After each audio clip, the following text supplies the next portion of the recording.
Берейинби? Саламатсыздарбы? Айымдар жана мырзалар, жана бүгүнкү көгүлтүр экрандын көрүүчүлөрү, жана ошондой эле биздин урматтуу өнөктөштөр. Бүгүн мен сиздер менен ушул көгүлтүр экранда сиздер менен жолугушуп турганыма абдан кубанычтамын. Мен өзүмдү тааныштырып кетейин. Менин атым Гүлбарчын, фамилиям Эшалиева. Бүгүнкү күндө ушу TNC компаниясынын 8 жылдыштуу дистрибьюторумун. Мен дагы ушу TNC компаниясына өзүмдүн ден соолугумдан келгем. 4 жолку операцияны башынан өткөздүм. Кардиологияда очередте турчумун. Врачтар мага 2 группадагы инвалидности беришкен. Анан ушул TNC компанияга жолугуп калып, ушу TNC компаниянын азык заттарын бардыгын ичип, бүгүнкү күндө ошол ооруларымдан жакшы жыйынтык алдым десем болот. Бүгүн ушу мага алып баруучуга мага бөлүшкөн экен. Мен абдан кубанычтамын. Анда эмесе бүгүнкү темабыз чакыруу. Бул чакыруу баарыбызга керектүү болгон аябай чоң масштабтагы тема. Бул теманы биздин ушу бизнестин эң маанилүү сыры ушу чакыруу болуп эсептелинет, туурабы? Баарыбыз жаңы кишилер чакырабыз. Ошолорго ошол кишилер менен кантип мамиле түзүү керек, аларды кантип чакырабыз жана ушул жаңы келген адамдарыбыз ушу бизнесте кантип калтыруу үчүн болгон эң чоң масштабтуу өтө сонун теманы бүгүн тандап алдык. Анда эмесе ушул теманын спикери ким? Спикерин сиздерге тааныштыра кетейин. Бул чакырууда ушул чакыруунун өзүнүн сырлары бар жана эрежелери бар. Ушул сырларын жана эрежелерин бизге биздин спикерибиз абдан сонун маалымат бермекчи. Анда эмесе биздин спикерибизди биздин ушу көгүлтүр экранга чакырып алсак, бул ким десеңиздер, көптөгөн эл аралык мероприятиянын катышуучусу, көптөгөн мотивационный программанын жеңүүчүсү жана автобонустун ээси, ошондой эле адамдар менен мамилени абдан жакшы түзгөндү билген, жоопкерчиликтүү, чоң ийгиликтерди жараткан, күчтүү лидер айым жана мотиватор күчтүү лектор, күмүш бүгүнкү күндө күмүш арстандын ээси Каримова Динарага сөз берсек анда. Азыр ошо роликке көңүл буралы.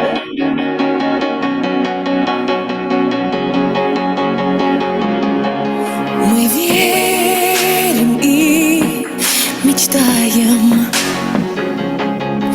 Мы там, где нас так ждали,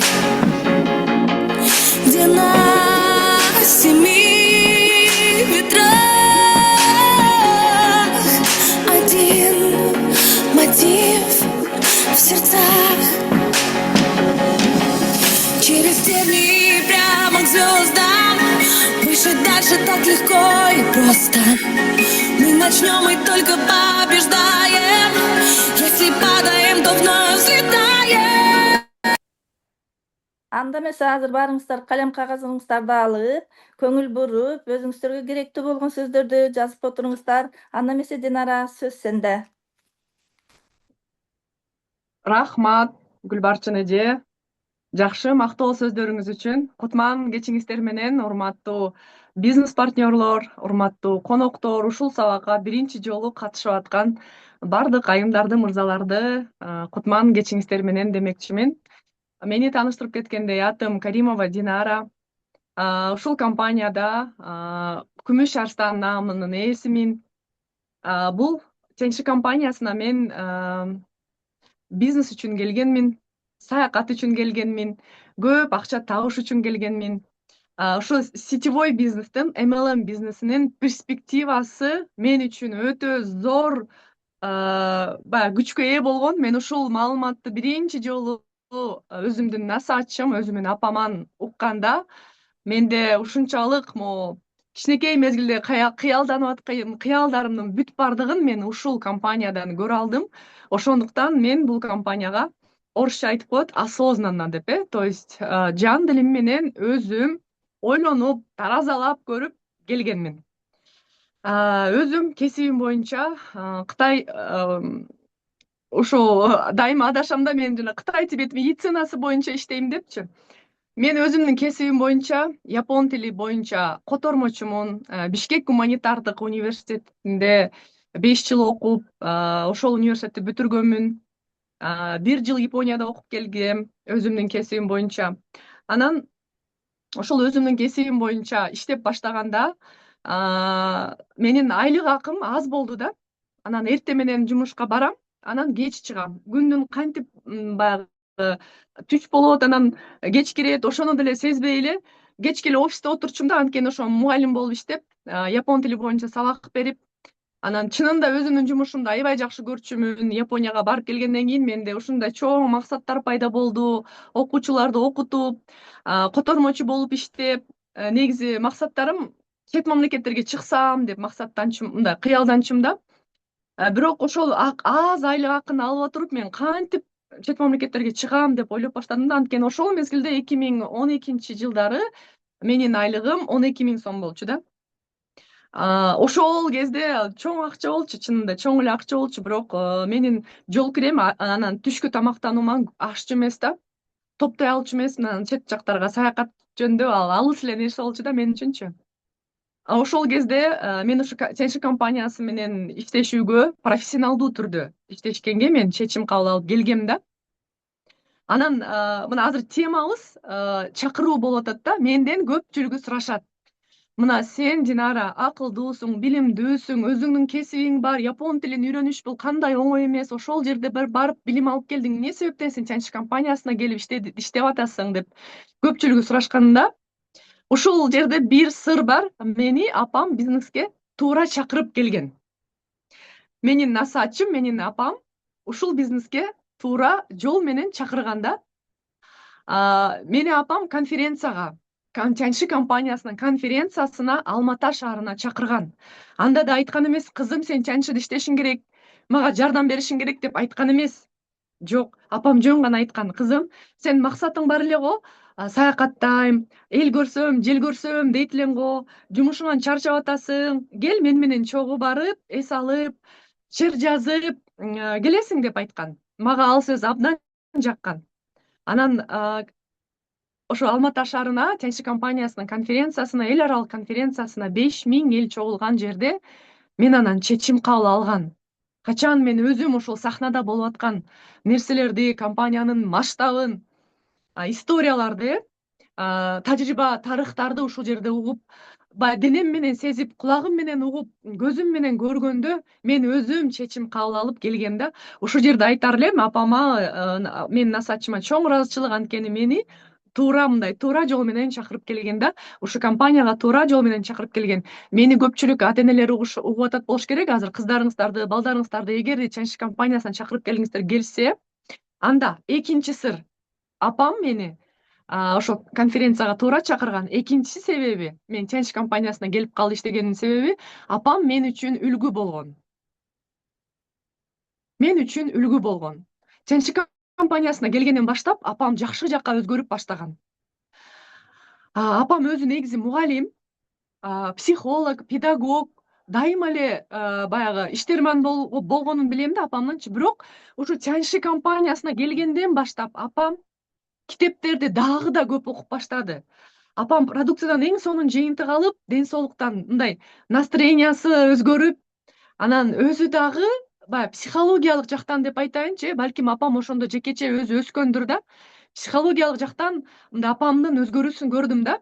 Эртең менен көзүмдү мынтип ачсам, анда биз деген эски үйдө жашачубуз. Бизде ар бирибизге бөлөк бөлмө болгон эмес да. Менин бөлмөм ошол жерде стол бар болчу. Анан апам эртең менен 5те көзүмдү ачсам, таң атканда апам уже китептерди толтура жайып алып окуп отурат болчу да. Анан ежедневник алып алып, ручкасы менен максаттарын жазып отурат эле. Мен таң калып, апа, эрте туруп турсуз да деп айтчумун да. Анан күн өтөт, кечинде дагы жатып атканда, мен өзү кеч жатчумун, бирок апам дагы кеч деле отуруп алып, кишилерине чалып, сүйлөшүп, алар менен жакшы маектерди кылып, жакшы пландарды сүйлөп, насаатчысы менен сүйлөшүп, анан дагы максат жазып, пландарды жазып, аффирмацияларды жазып, ушинтчи да. Анан мен аябай апама кадимкидей үлгү алчумун. Мен дагы бир аракет кылып баштайынчы, мен да китеп окуйунчу, кандай сонун деп жөн эле чанчиге тиешелүү эмес, негизи эле просто апам мага үлгү болгон да. Ошол мына сиздерге мен айтып кетип атам негизи бул чакыруу деген тема өтө чоң жана кызыктуу тема да. Бул жерде ошол мен өзүмдүн чанчыга кантип келип калганымды сиздерге айттым. Эгерде ушул жерде угуп аткан ата эне болсо, сиздер дагы балдарыңыздарды ушундай жол менен чакырып келсеңиздер болот да. Бул сиздерге бир мындайча айтканда лайфхак. Демек, биринчи ирет биз адам бизге келиш үчүн биз өзүбүз ошол бизге тартыла турган болуш керек да. Адамдар сизди көргөндө деп мындай көңүлү бузулбай, наоборот, суктана турган болуш керек. Сизди көрүп, бул киши каякта иштейт болду экен, бул киши эмне менен алек болду экен деп сиздерде ушундай болобу? Мисалы, менде жеке ошондой болот да. Мен мисалы үчүн мен өзү негизи ачык, коммуникацияга ачык кишимин, сүйлөшкөндү жакшы көрөм, адамдар менен оңой тил табышам. Бирок бул дагы дайыма эле мындай болчу эмес. Азыр ушундай, мурда андай эмес болчу. Ал дагы ушу чанчыда жүрүп, окууларды окуп, өзүм үстүмөн өзүм иштеп, китептерди көп окугандан болду.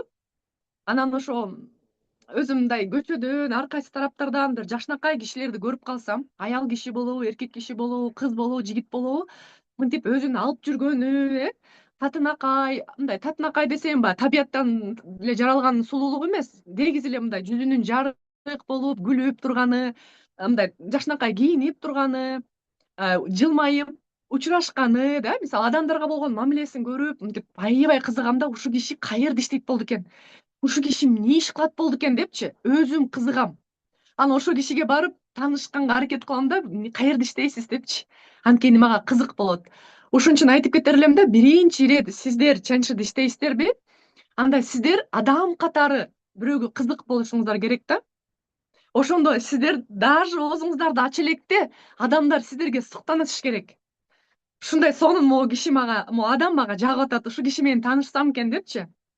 Анан негизи бүгүнкү сабакты мен азыр даярданып, ушу көптөгөн ойлорумду чогултуп, негизи чакыруу бул эмне экенин сиздерге түшүндүрүп бериш үчүн көбүнчө теория эмес, мен бир аз мындай деп коет да, изменение мышления да.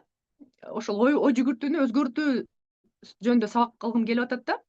Негизи ченч компаниясында киши келип иштеп баштагандан баштап несколько да бир канча бир этаптан өтөт да.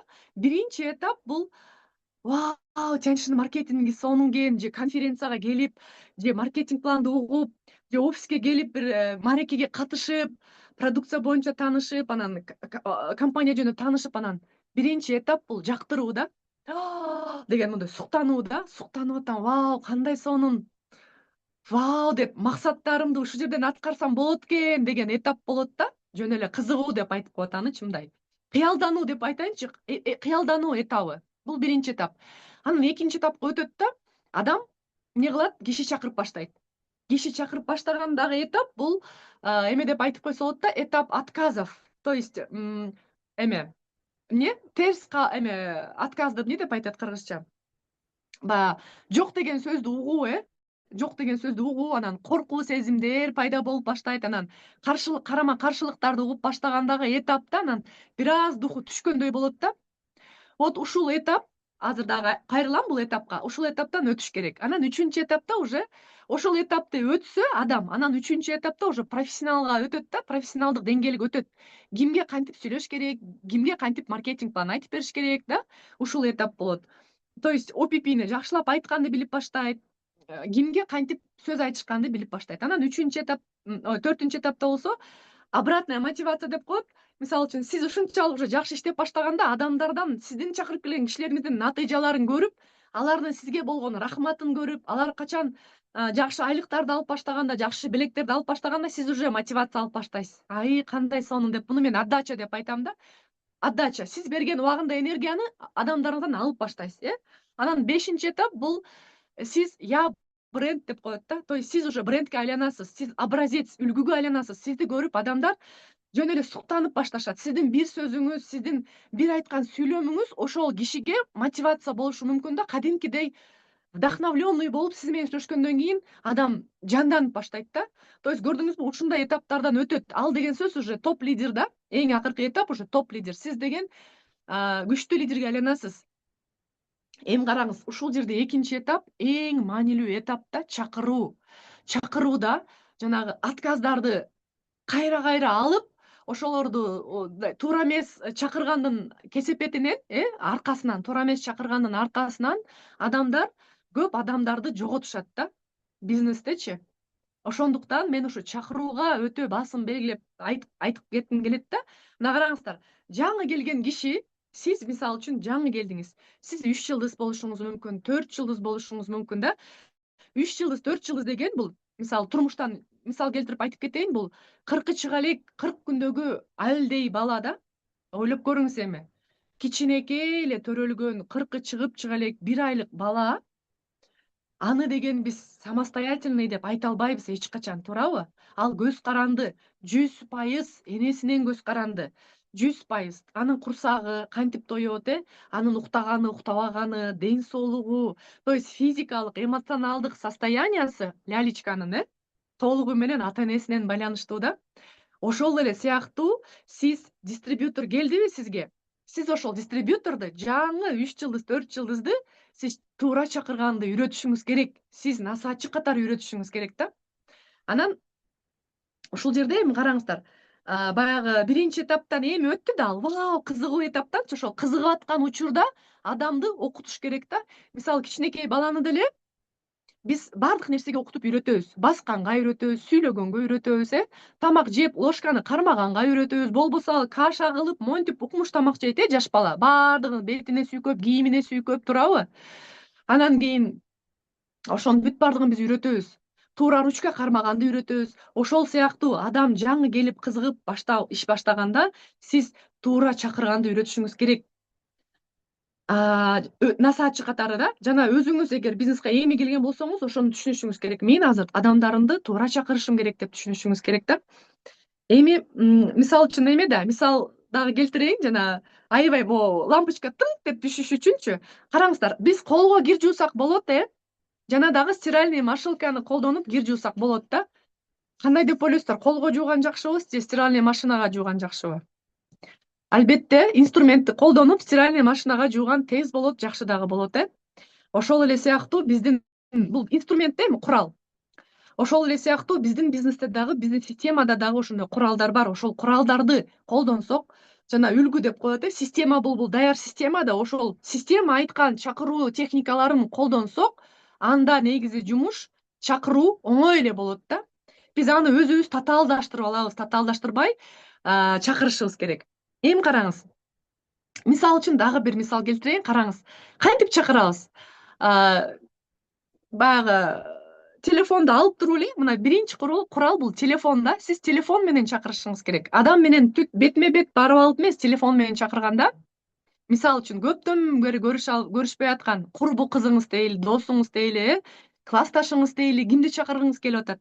Телефонду алып эле, жакшы настройдо, жеңил настройдо, телефонду алып эле, ай, Азиза, кандайсың? Жакшы жүрөсүңбү? Үй бүлөң тынчпы? деп саламдашып алгандан кийин эле, ушу көптөн бери көрүшө элек элек.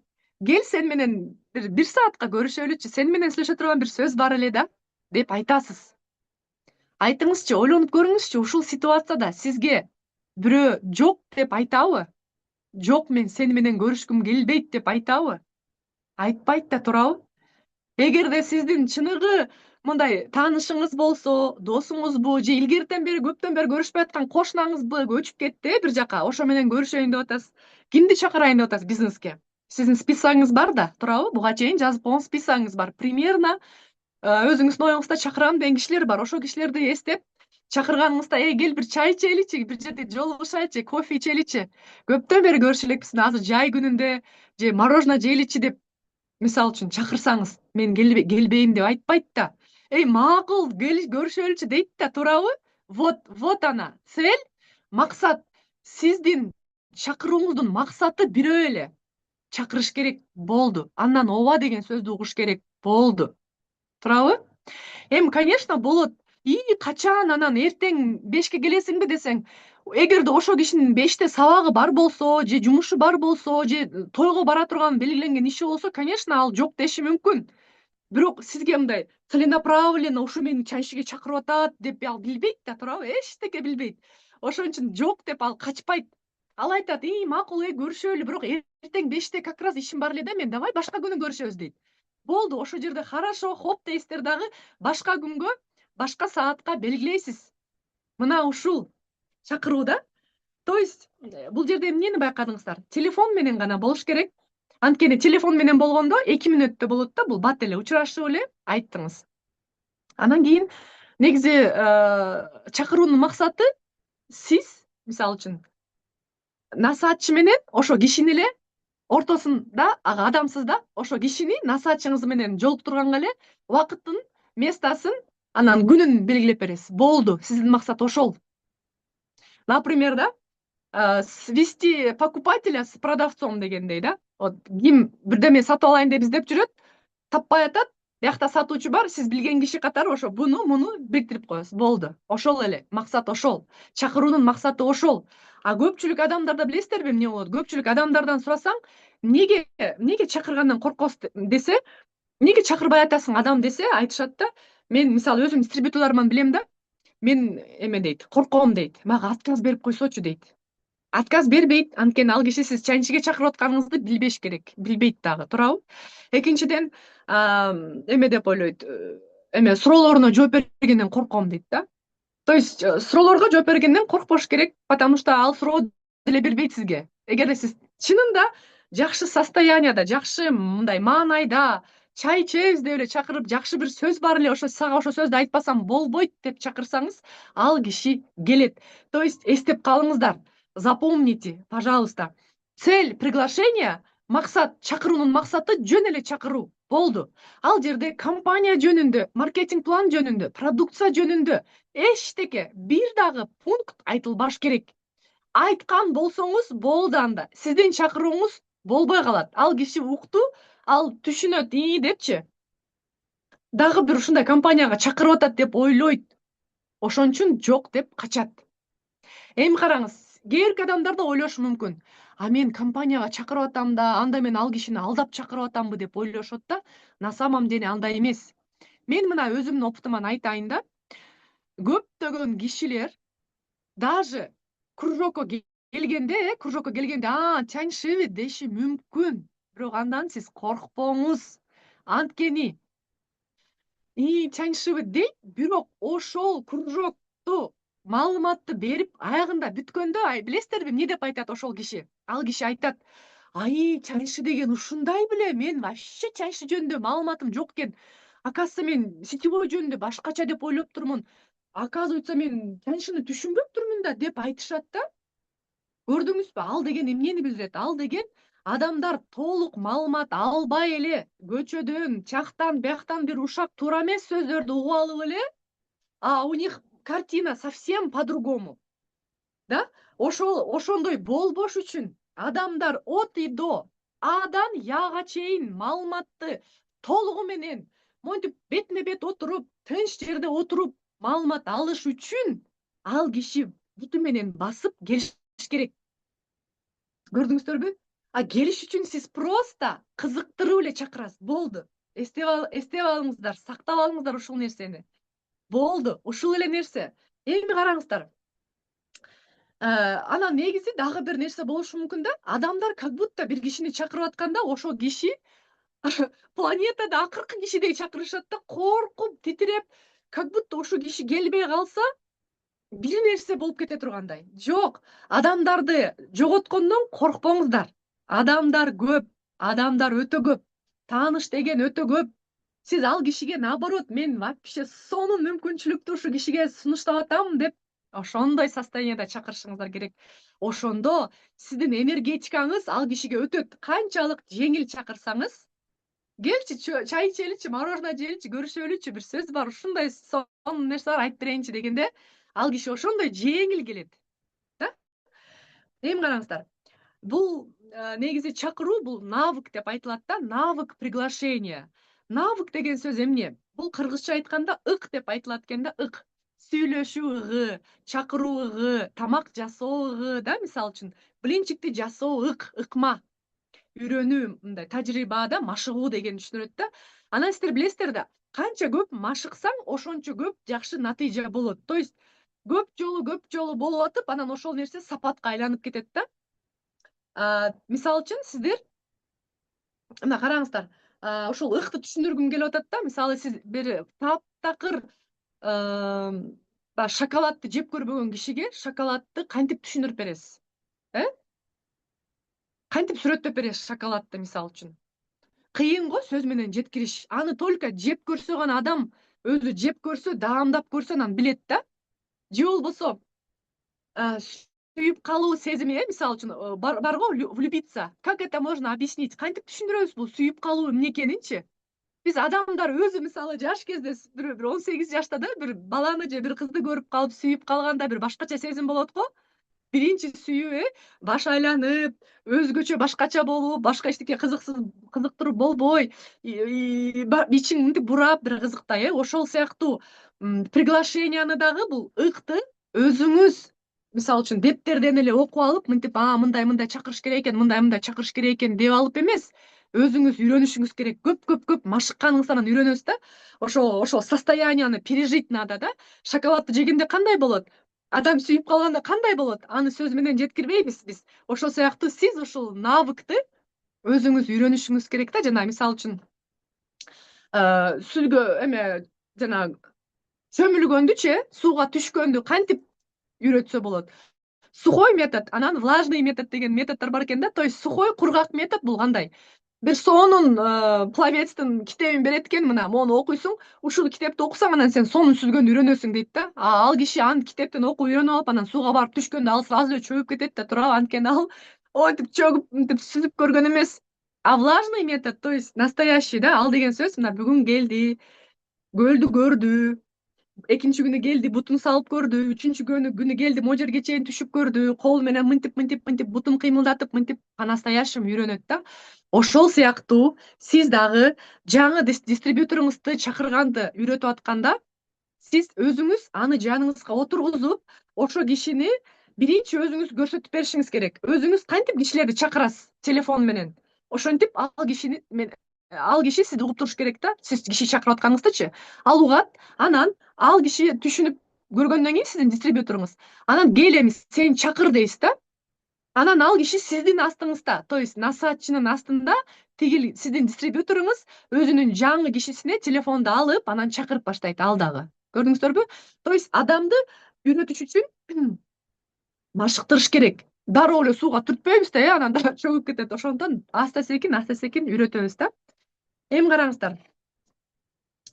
То есть мен бул жерде могу мисалдарды келтиргеним себеби приглашение сиздерге навык болуп калыш керек. Навык эч качан унутулгус, денеңерге, жүрөгүңөргө, мээңерге сиңип калган навык болуш керек да.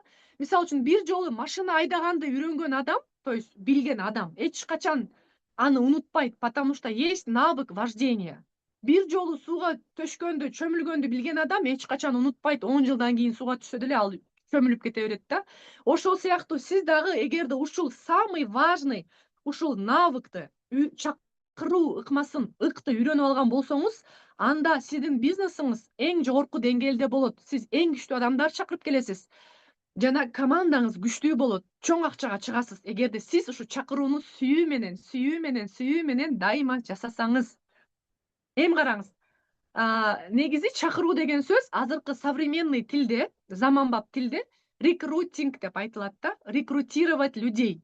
Рекрутировать людей деген сөз ошентип профессионалдуу деңгээлде адамдарды чакыруу, аларга маалымат берүү, аларды отработка кылуу да. Аларды биз адамдарды чакырып жумушка алып атабыз да, дистрибуциягачы. Караңыздар эми. Ошол ваш потенциал рекрутинга дейт да. Сиздин канчалык деңгээлде күчтүү рекрутер экениңизди мен азыр сизге дагы айтып берем. То есть биринчиси бул количество людей дейт да, с которыми вы говорите. Сиз канча киши менен сүйлөшөсүз, кандай кишилер менен сүйлөшөсүз. Менде мисалы үчүн бир дистрибьюторум бар болчу да. Ал эже айтат да, менде что-то бизнесим жакшы болбой атат деп жанан айтты да, мен 4 айда бир эле киши жаздым деди да. Анан мен айттым, сиз 4 айда канча жолу киши чакырдыңыз дедим да. Канча жолу киши чакырдыңыз жана канча жолу мындай встреча деп коем да, эми встреча уюштурдуңуз да, ОПП айтып бердиңиз десем, 1 жолу дейт. Ойлосоңуздар, 4 айда 1 жолу. Демек ал киши аз адамдар менен сүйлөшөт. То есть количество общений, да? Адамдар менен мындай контакт, адамдар менен болгон сүйлөшүү, баарлашуу аз болот. То есть эгерде сиз, бул биринчи пункт, эгерде сиз адамдар менен аз байланышсаңыз, аз сүйлөшсөңүз, анда сиз эч кимди чакыра албайсыз. Мисалы үчүн чакырыш үчүн кээ биркилер айтышы мүмкүн, мен адамды каяктан алам, көп адамдар менен сүйлөшүш керек. Көп адамдар менен сүйлөшкөндө сизде навык общения көбөйөт да. Көп адамдар менен контакт болот сизде. Анан ошо адамдар менен сүйлөшө берип, сиз адамды мындай оңой эле чакырасыз да. Келсең, сага бир иш бар эле да, сен менен бир нерсени сүйлөшүш керек эле деп, мисалы үчүн, же болбосо иш издеп аткан киши болсо да, кошумча киреше кызыктырып атабыз сени, менде бир как раз проект бар, ошо проектке чакырам. Кайсы күнү келесиң? Кызыктырабы негизи сага эме кошумча киреше? Ооба десе, анда хорошо, 30 мүнөтүңдү бөл же 1 саатыңды бөл, мен сага ошол жөнүндө айтып берейин. Да? Экинчиси, качество людей, с кем вы общаетесь. То есть мындай болчу да, бул этаптан мен дагы өткөм да. Качество людей, с кем вы общаетесь. То есть сапаттуу адамдар деп айтамбы, кандай деп айтам. Мотивированные люди есть и немотивированные люди. То есть максаты бар адамдар, анан максаты анча жок адамдар деп айтайынчы. То есть мисал менен азыр түшүндүрүп берем. Караңыздар, бизнеске келгенде мен өтө көп адамдарды, баягы то, что шевелится деп коет да, кыймылдаса эле, то, что живое, да, любой киши укса болду, любой кишини чакыра берем деп элечи. Любой кишини чакыра берчү экен да бизнескечи. Любой кишини чакырып, любой кишиге эле отуруп алып, ага бул бизнес керекпи, керек эмеспи, кандай состоянияда ал азыр, шашып атабы, шашкан жокпу, башка маселе менен жүрөбү, башка проблема менен жүрөбү. Любой кишиге эле ушундай таажабай, чарчабай, эртеден кечке могу тилим деген кечке сүйлөп атып, таңдайым кургап, даже офисте ишенесиздерби? Офиске кирип, 1 стакан суу ичип келгенге, анан туалетке чуркап барып келгенге вактыбыз жок болчу. Ошондой мондой иштечүбүз да, адамдар чакырып эле сүйлөшүп, айта берчү экенбиз да. Анан кийин, конечно, эми ал результат берет. Ал этапты дагы өтүш керек. Бирок баягы сөздү сиңген жака, сууну сиңген жака куй дейт го. Анан баягы сөздү уккан жака айт дейт да. Ошол сыяктуу баягы максаты бар адамдарды чакырганга аракет кылыңыздар деп мен айтмакчымын да. То есть максаты бар, уже мындай ийгилик жараткан, ийгиликтүү, сапаттуу жашоого кызыккан адамдарды чакырганга аракет кылыңыздар деп түшүндүрүп атам да. Мисал үчүн дейли, мисал үчүн мына мен өзүм декреттен чыккан баягы келин катары айтам да. Мисал үчүн жанагы пособие деп коет го. Келиндерди элестетиңиздер, пособие берилет. Мисал үчүн пособиясын алганы келет дейли, бир 2 же 3 баласы бар дейли да. Бир баласы мисал үчүн кандайдыр бир баягы неполноценный жок, кыймылы жактан чектелген бала дейин, мисалы үчүн ДЦП болуп төрөлүп калды да. Ошол келин ошол пособиясын алыш үчүн ошо бир мекемеге келет да. Анан ошол жерде көп адамдар келет, только өздөрүнүн акчасын алып кетиш үчүн да. Ал адамдардын 2 түрү болот. Мисалы үчүн ошол жерде мен мисалы бир келинди көрүп калып, таанышып, анан сизге жакшы мындай сунушум бар эле десем, ал киши мындай сразу көргөндө эле мындай мени кызыктай карап, анан мен сизди тааныбайм да, анан же болбосо бул эмнени айтып атат азыр мага деп ишенбес жаратышы мүмкүн, же болбосо жок, кечиресиз, менин убактым жок деп коюшу мүмкүн. Да, мисалы үчүн сизге кошумча мисалы жанагындай кошумча киреше кызыктырабы десем, ал киши жок, мен өзүмдүн иштерим боюнча эле келдим деп кетип калышы мүмкүн. Кээ бир адамдар, алар немотивированный людига кирет да. То есть максаты жок, алар өздөрүнүн акчасын алат, ошол акчага эле жашашат, например, да. Кээ бир адамдар изденип аткандар бар да. Алардын турмушу азыр кыйын болуп атат, бирок изденип атат. Баласынын ден соолугу үчүн бирдеме издеп атат. Же болбосо кошумча эмне иш кылсам экен деген информация издеп жүрүшөт да. Ошондойду айтып атам да, кишилерди караңыздар. Сапаттуу кишилерди, ачык кишилерди, мындай татынакай, ачык жүздүү кишилерди, кең пейил, ак пейил адамдарды чакырыңыздар да. Ошондо сиздердин бизнесиңиздер жакшы жүрөт. Ошондо ошол кишилер менен сүйлөшүш дагы жакшы болот да. Анан үчүнчү навык, үчүнчү ык бул навык уверенности деп коет. Өзүңөргө ишенүү навык силерде канча пайызда? Мисалы үчүн жана количество людей, с кем вы общаетесь дебедимби? Канча балга бересиз өзүңүз? 1ден 10го чейин. Өзүңүздү ойлоп көрүңүз. Сиз бир күндө канча киши менен сүйлөшөсүз? 2 күндө канча киши менен сүйлөшөсүз, 1 күндө канча киши менен контакт кыласыз же таптакыр эч ким менен сүйлөшпөй жүрөсүзбү? Эч ким менен сүйлөшпөсөң сиз бирликке канча чакырасыз? Сотка. 1ден 10го чейин өзүңүзгө бал бериңиз, баа бериңиз. Экинчи, сапаттуу кишилер менен, баягы эптеп эле араң эле жүргөн кишилерди чакырып атасызбы бизнеске? Же уже жумушу бар, максаты бар, аракетчил, эмгекчил адамдарды чакырып атасызбы? Позитивный же айтсаң эле негатив сүйлөгөн кишилерди чакырып атасыздарбы? Кандай кишилерди чакырып атасыздар? Ошону дагы маани бериңиздер. Анткени жана сапаттуу адамдар дегенин себеби сапаттуу адамдар менен сапаттуу сүйлөшүү болот. Сапатсыз адамдар менен сапатсыз сүйлөшүү болот. Эмне айтсаңыз деле алар негатив айта берет. Андай кишилерди чакырыштын кереги жок. Мен мисалы азыр адамдарды тандайм. Кимди чакырам, кимди чакырбайм. Үчүнчү навык, үчүнчү этап, то есть баа бериңиз. Сиздин өзүңүздө ошол ык барбы? Навык общения. Канча навык общения барбы сизде? Сиз өзүңүз кызыктуу кишисизби? Навык улыбки. Сизде жылмаюу навык барбы? Жылмайып жүрөсүзбү же хмурый болуп кабагыңызды салып жүрөсүзбү? Өзүңүздү күзгүдөн караңыз. Жылмаюу навык жок болсо, анда жылмайып кечки упражнение кылыңыз. Анан навык состояние. Состоянияңыз кандай жүрөт? Дайыма проблемаларды ойлоп жүрүп атасызбы? Же проблема болсо дагы жакшы состоянияда жүрүп атасызбы? Анан навык эме деп коет, уверенности. Өзүңүздү кандай алып жүрүп атасыз? Дайыма уверенный сүйлөп атасызбы? Сиздин анткени айтайынбы, бул өтө маанилүү. Сиз адамдарды чакырганга чейинки эле сиздин состоянияңыз өтө маанилүү. Да? Ошон үчүн ушул нерсеге дагы баа бериңиз өзүңүзгө. 5пи? Же 9 балл бересизби? Же 2 балл бересизби? Адамдар менен сүйлөшүү искусствосу да болуш керек да. Сиз кандай кишисиз? Өзүңүзгө баа бериңиз. Анан 4-үнчүсү. Бул насколько вы интересный человек. Сиз кандай кызыктуу кишисизби сиз өзүңүз? Да? Мисалы үчүн адамдардан сурайт да. Мисалы мен көпчүлүк учурда байкайм да. Мисалы ченши бизнесине эмне себептен келдиңиз эле дегенде, кээ биркилер айтат да, мен компания жакшы экен, келдим ошон үчүн деп айтышат. А на самом деле это не так. Ал киши компанияга келген жок. Туурабы? Ал киши жаңы келген киши компаниянын барып производственный базасын көрүп келген жок. Компаниянын масштабын сразу көргөн жок ал киши.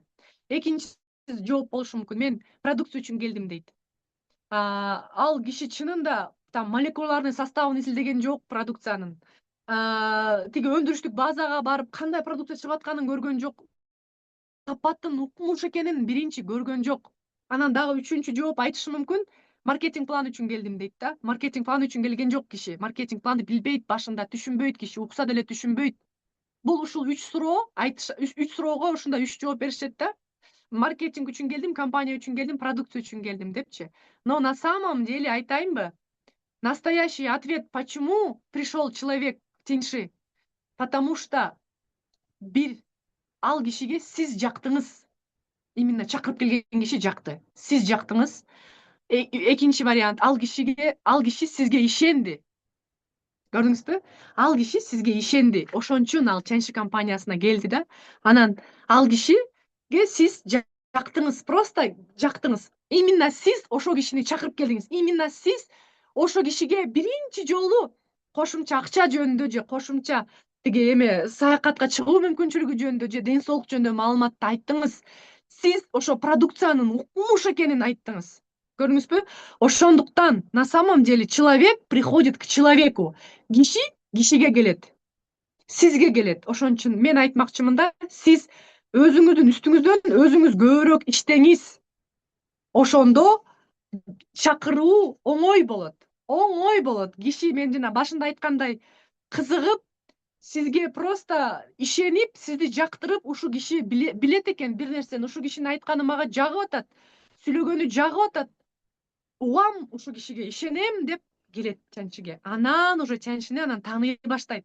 Сиз проводниксиз да, сиз проводниксиз. Эми караңыздар. Так. Эми караңыз.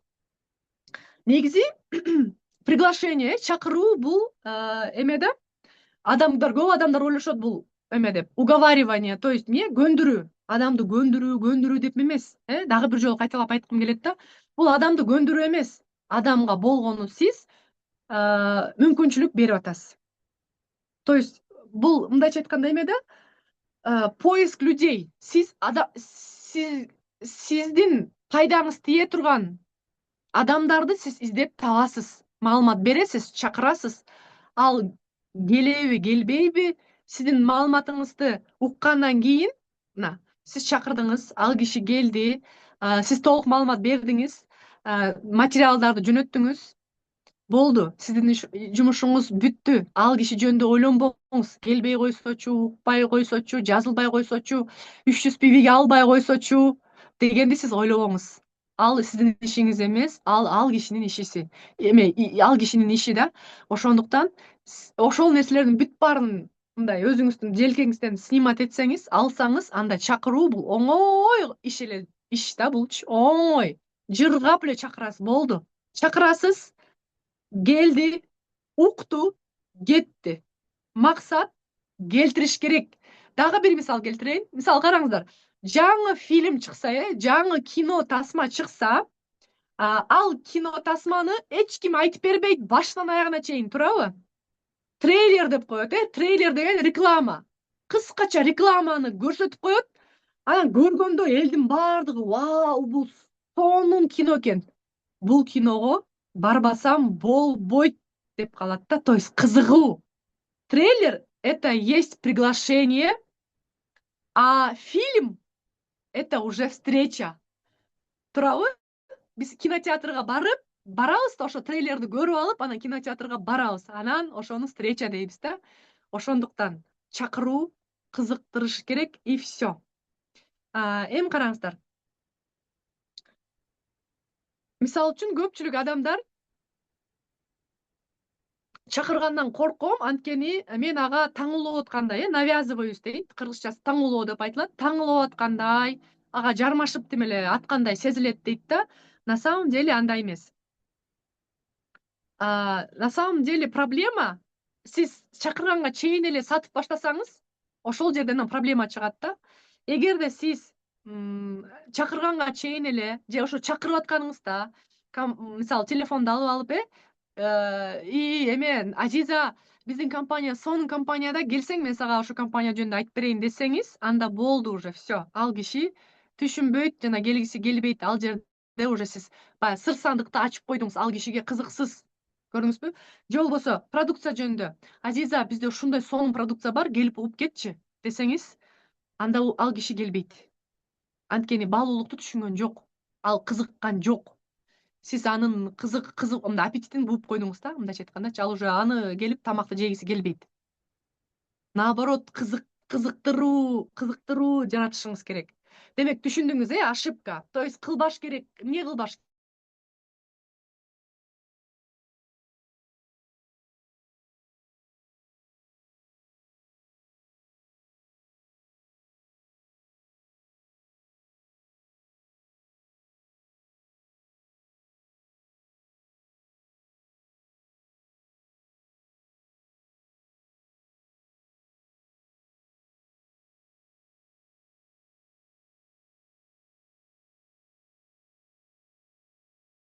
то есть просто чакырыш керек. Анан дагы бир сонун правило бар да, бул эме, эмне деп коет, жанагындай эреже. Чакырып атканда биз маалымат бербейбиз, чакырып атканда биз просто заинтересовать должны. То есть кызыктырышыбыз керек. Анан эме дейт да, техника не деп коет да, техника не, приставки не. То есть не объяснять, не рассказывать, не спорить, дагы эмне, не уговаривать, не бегать за человеком. То есть сиз кишилердин аркасынан чуркабашыңыз керек. Алар менен спорго түшпөшүңүз керек. Аларга түшүндүрүп отурбашыңыз керек. Эчтеке маркетинг планды ошол жерде айтып бербешиңиз керек. Продукция жөнүндө эчтеке айтпайсыз. Только не кыласыз? Только чакырасыз. Моя задача да, менин максатым только чакырыш. Болду. Анан дагы бир техника айтайын сиздерге. Мисалы үчүн мен адамга комплимент кылам да. Башында эле адамдарга комплимент кылсаңыздар, ошол кишилерге жагат. Мисалы үчүн комплимент да, мисалы причина да. Ой, то есть комплимент адамга дайыма жагат да. Сен дайыма активный кыз элең. Мисалы сиз классташыңызды чакыргыңыз келип атат. сен мектепте эле ушунчалык активный кыз элең Азиза десеңер, ал кишиге уже приятно болот да. Анан экинчи причина да, вот эмнеге чалып атасыз ага? Айтасыз да, айтасыз, ошол себептен мен сени эстедим. Анан айтасыз, менин азыр ушундай бир сонун проектте иштеп атам.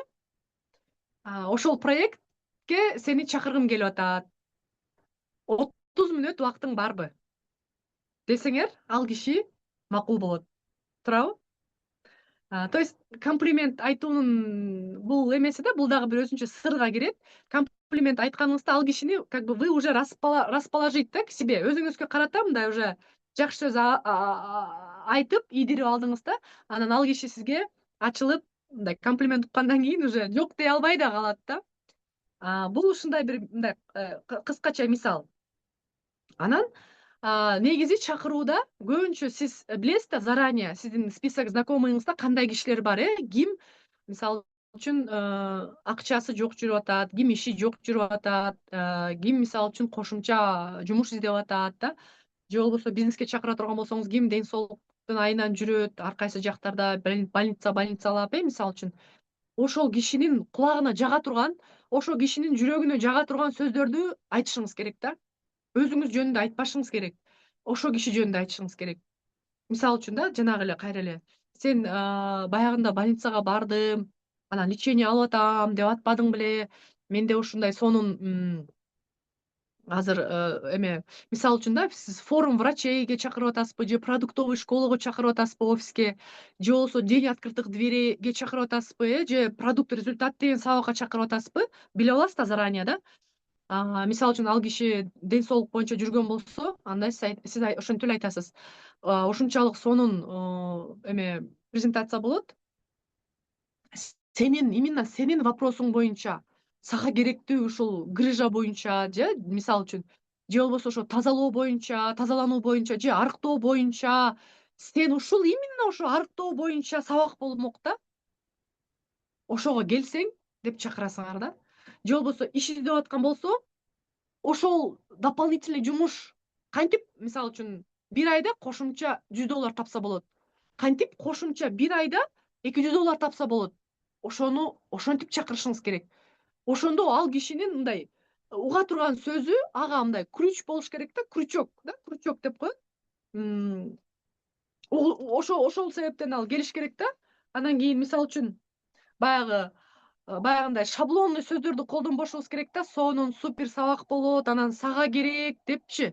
Ал кишини биз ойлойбуз, ага керек депчи. На самом деле биз аны таңулап аткан болобуз да. Ошондуктан мисалы үчүн же болбосо дагы бир эме бар да. Дагы бир мындай фишка бар. Мен да ошону көп колдонуп калдым акыркы учурларда. Мисалы үчүн жаштарды чакырып атканда мен жаштарга айтыш керек. Ты хочешь, мисалы үчүн да, азыр зумерлер деп коет, жаш кыздар, жаш балдар, например, чакырганда алар эмне? Алар деген салонго баргысы келет, маникюр кылып жүргүсү келет, мондой бижутерияларды алгысы келет, например, жакшынакай кийимдерди алгысы келет, спорт клубка баргысы, машыккысы келет, да, например, кафеге барып, кофе ичкиси келет.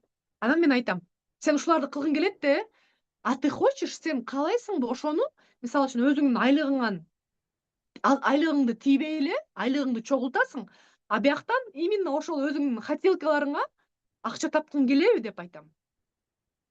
Конечно, кызыгат. Ооба дейт. Да? Мен мисалы үчүн өзүңдүн каалаган нерсеңди сатып алганга акча кошумча тапкың келеби десем, ал ооба дейт. Ата энеңден кечке сурабай эле өзүң тапкың келеби дейм да. Ооба дейт. То есть мен ушинтип чакырам да. Анан мисалы үчүн 40, 45, 50 жаштагы адамдарды мынтип чакырса болот да. Мисалы үчүн, знаешь, менде мисалдар орусча болуп атат да, орусча айта берейинчи, например, знаете, вот у нас, например, в среду, да, будет эме деп айтам, встреча по интересам деп айтам да, мисалы үчүн. Алар ойлонуп калат да, как это по интересам? Это как, по каким интересам дейт да? По каким интересам дейт. 45-50 жаштагы адамдардын интереси эмне болот? Ойлоп көрсөңүздөр. 45-50 жаштагы адамдардын интереси уже эмне? Алардын ден соолугу болот. Алар уже ай бутум, ай белим, же там тишим, же өтүм, же боорум, же бөйрөгүм, же ашказаным деп калышат туурабы, же зрениям. же бетимди карашым керек эле, ухаживать этип башташым керек эле, что-то буручтарым көбөйүп кетип атат деген сыяктуу маселелер болот да, туурабы? Вот, то есть, вот эта первая фраза, знаешь, вот в среду будет встреча именно людей по интересам. Ошол жака ошо 45-50 жаштагы адамдар келет деп мен чакырам да. И так эле бизде эмне по-любому ошондой адам, мен алдап аткан жокмун. Бизде и так эле 45-50 жаштагы адамдар болот. Продуктовая школа болот. Мен бирок айтпайм, продуктовая школа сага керек, ошону ук, ден соолук керек, туурабы, сен бөйрөгүң ооруп атат, белиң ооруп атат деп айтпайм. Алардын өздөрүнө мен айтып коем, будет встреча по интересам. А по каким интересам дейт да? А мен алардын өздөрүнө суроо берем. А у вас сейчас какие интересы дейм да? Алар анан өздөрү оозу менен у меня вот такие сейчас интересы деп айтып башташат да. Көрдүңүздөрбү? Вот именно вот про это и будет у нас вот встреча деп айтам. То есть ушундай. Анан айтайынбы дагы мына, мисалы үчүн 60 жаштагы адамдарды чакыра турган болсоңуздар, мисалы үчүн эми биз жалаң эле жаштарды чакырбайбыз да. Биз жаштарды да чакырабыз. 50 жаштагылар да келет, 45 жаштагылар деле келет, 60 жаштагылар деле келет. 60 жаштагыларга кечке, мисалы үчүн аларга деген тиги чакырууну прям заумный кылыштын кереги жок. Жөнөкөй. Өздөрүнө суроо бересиздер да, суроо бересиздер. Сизге азыр эмне кызыктырып атат депчи. Анан дагы бир фишка. Азыр мына өзүмдүн чакырууларымды эстеп атып, мындай идеялар келип атат да, караңыздар. Мисалы үчүн, адамдар менен навык общения деп атпаймынбы? Көпчүлүк адамдар менен сүйлөшүш керек да. Мисалы үчүн, менин ишим бар дейт да. Силерге отказ берип койду да, мисалы үчүн, жок мен келбейм, мен өзүмдүн жумушум бар да, мага кошумча киреше кереги жок деп койсочу. Я уверена, что ал кишиге по-любому тяньшы керек да. Я говорю, мен айтам. Анан мен суроо берем да. Сиздин убактыңыз жок экен да, сиз дайыма жумушта экенсиз да. Сиздин эме дейм да, убактыңыз көп болсо, мисалы үчүн жумуштан сырткаркы убакытта эгерде көп убактыңыз болсо, эмне менен алек болот элеңиз десем, ал киши анан уже ойлонуп баштайт. Менин эгерде убактым көп болсо, хоббиси эсте түшөт да. Мен мисалы үчүн эркек киши боло турган болсо, мисалы мен рыбалкага бармакмын, мен кечке рыбалкага барып, балык кармап келгенди жакшы көрөм дейт да. Көрдүңүздөрбү? Ал кишиге я буду показывать, келсечи, как можно здесь дополнительно работать и освободить ту работу. То есть тиги жумуштан, кечки офистин жумуштан чыгып, онлайн жумушка өтүп, чайшы бизнесин кантип кылса болот да. Бияктан деле иштеп атат, акча алып атат да, например. Зато убактысы көбүрөөк пайда болду өзүнүн хоббисине. Көрдүңүздөрбү? То есть адамдарга сиз эгерде эмне менен, сиздин эгер акчаңыз көп болсо, убактыңыз көп болсо, эмне менен алек болмок элеңиз деп суроо берсеңиз, ошондо ал киши өзүнүн потребностьтарын өз оозу менен айтып баштайт. Мен деген анда эс алганы бармакмын, мен көлгө барып келмекмин, же болбосо мен туугандарымдыкына барып келмекмин, же болбосо мен дагы эмне деши мүмкүн? Ал айтышы мүмкүн, мен путешествияга барып келмекмин да, Турцияга барып келмекмин деп айтмак. Вот именно ошол суроого жооп адамдын на самом деле сокровенные мечта, да, сокровенные мечты его. Из-за того, что ал киши находится все время на работе, у него нету времени. Да? Анан ошондой сиз ошол жерде айтышыңыз мүмкүн. Ошондойбу эже, сиз саякат кылгыңыз келет экен да, сиз анда моуну жакшы көрөт турбайсызбы? Вау, караңызчы, ушул нерсе бизде бар. Мен сизге ошону, мына мен сизге жөндөн-жөн ошону айтпай атам, эже, келсеңиз деп анан сиз кызыктырасыз. То есть мына азыр мен мисалы үчүн көп мисалдарды келтирип атам, азыр убакыт дагы келип калыптыр. Мен жыйынтыктап кетким келип атат да, ушул сабактычы. Негизи биздин система боюнча телефон менен чакыруу деп айтылат, телефон менен чакырыш керек, саламдашуу кылыш керек. Анан эмне, убактың барбы? Мен сага айта турган сонун сөздөрүм бар эле. Кел, бир сонун жаңылыгым бар эле, ошол жаңылык боюнча сүйлөшөлү. Качан? Могу күнү үйгө кел, же офистин адресин бересиңер, же кофейняга чакырасыңар да, например. Анан чакырганда макул десе, хорошо, всё. Айтасыз, макул, анда всё, менин таксим келип калды, же болбосо менин тиги балам чакырып атат, же как раз тиги лифтим келип калды. Ооба, мен азыр жакта сабагым башталган атат, макул, анда сүйлөштүк, эртең саат 6-га ошо кофейнядан көрүшмөй болдук дейсиз, всё, пока болот, А эгерде ал киши телефондон чакырганда, жок, мен эртең саат 6-га бош эмес элем десе, анда сиз тиги башка күнү айтпайсыз уже. башка күнкүнү айтпай турасыз. Башка күнкүнү башка жолу чаласыз да. Көрдүңүздөрбү? То есть чакыруу бул на самом деле вообще эң бир сонун навык да, айтайынбы? Мисалы сиз 1 жолу чакырсаңыз, бир эле адамды бир жолу чакырсаңыз, анда бул хобби. Эгерде сиз 5 адам чакырсаңыз, анда сиз аракет кылдыңыз. Аракет кылдыңыз бирдеме жасаганга да. Эгерде сиз 10 чакыруу жасасаңыз, 10 киши чакырсаңыз, это уже работа. Эгерде сиз 100 киши чакырсаңыз, 100 киши чакырган болсоңуз, это уже система. То есть сетевой бизнестин мааниси, сетевой бизнестин негизи, вот кто преуспевает в сетевом бизнесе, да? Биздин теңши бизнесинде ким ийгиликке жетишет? Чакырууну талыкпай жасаган киши, ошол киши жетишет. Чакыруу сиз үчүн баягы тиш жуугандай, тамак эртең менен турганда тамак ичкендей, кийимди жууп, үтүктөп, кийгендей эле мындай привычка болуп калыш керек да. Чакыруу оңой эле. Чакыруу жасабайсызбы? Сиздин бизнесиңиз болбойт. Чакыруу жасаш үчүн адамдар менен сүйлөшүш керек. Көрдүңүзбү? Бардыгы бири-бири менен байланыштуу да. Негизи сетевой бизнесте мындай талантливый киши, талантливый, укмуш кооз сүйлөгөндү билген киши, же бир укмуш ырдаганды билген киши, таланттуу киши ийгиликке жетпейт. Сетевой бизнесте, биздин жумушта чакырууну постоянно кылган киши ийгиликке жетишет. Постоянно. Ал үчүн мен айтканда жана айтпадымбы, количество людей. Канча киши менен сүйлөшөсүз? Көп киши менен сүйлөшүп, оңой чакырышыңыз керек, оңой чакырышыңыз керек, оңой чакырышыңыз керек.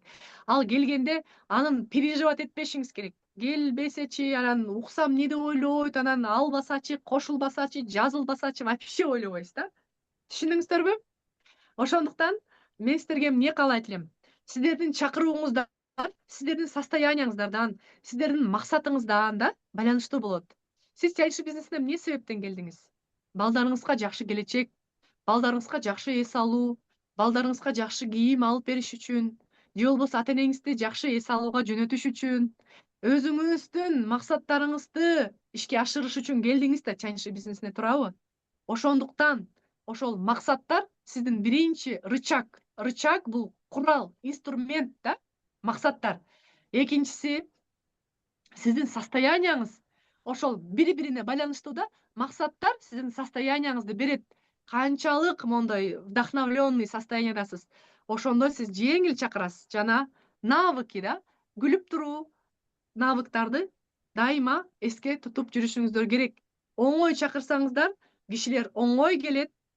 Жана дагы бизнесиңиздер баягы келип адамдар статистикада келет, кетет, келет, кетет, келет, кетет, ушунчалык мондой неме кылыш керек да, наплыв адамдарды эле укмуш статистиканы отрабатывать этип, алып келтип, ОПП окуп, кетирип, алып келтип, ОПП окуп, кетирип, алып келтип, ОПП окутуруп, кетирип, ал тиги кишинин выбору каалабы, каалбайбы. Сиз өзүңүздүн, мына мен азыр жанымда китеп турат. Азыр сиздерге көрсөтүп коеюн. Ушул китеп, мынакей. Делай свою часть дейт да. Асель Сыдыкованын ушундай сонун китеби. Мен өзү китеп окуганды аябай жакшы көрөм.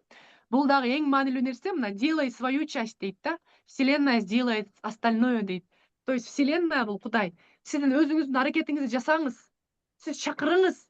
Анан ал кишинин тандоосу сизге келип кошулабы, кошулбайбы, ал кишинин тандоосу. Ошондуктан мен сиздерге эмне деп айтам?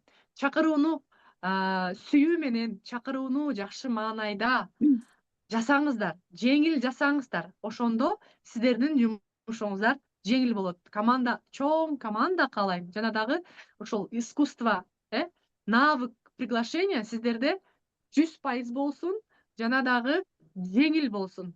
Мен сиздерге жанагындай супер продавец, супер по приглашениям, супер лектор болушуңуздарды каалайм.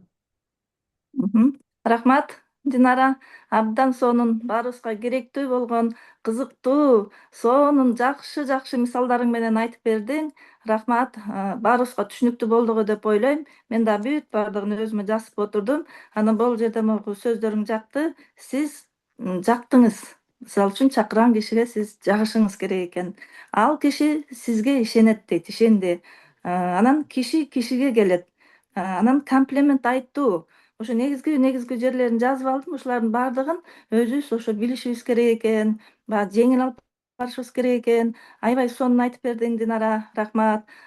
Мен дагы сага ийгилик каалап кетем. Бүгүнкү ушу көрүүчүлөрдүн баардыгына ийгилик каалап кетем. Ушу бүгүнкү көрүүчүлөрдүн бүт баардыгыңыздар, командаңыздарда жаңы киши келип, ошо сиздерге ишенген кишилер келсин дегендей, баарыңыздарга ийгилик. Динара, сага дагы чоң ийгилик. Өзүңө окшогон командаңда жаркылдаган, түшүнүктүү, татынакай кишилериң келе берсин. Кудайым буюрса, алтын арстанды жап. Сен ошого татыктуусуң.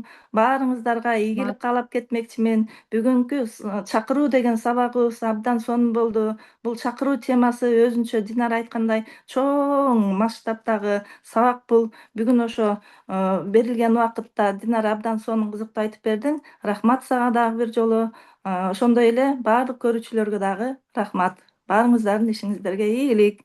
Ушундай сабактар көп болсун, Эмкиде дагы ушундай чакыруу сабагын дагы алып барууга аракет кылабыз. Баарыңыздарга жакты болуш керек деп ойлойм. Аны эмесе баарыңыздар ден соолукта болуңуздар, саламатта калыңыздар. Рахмат.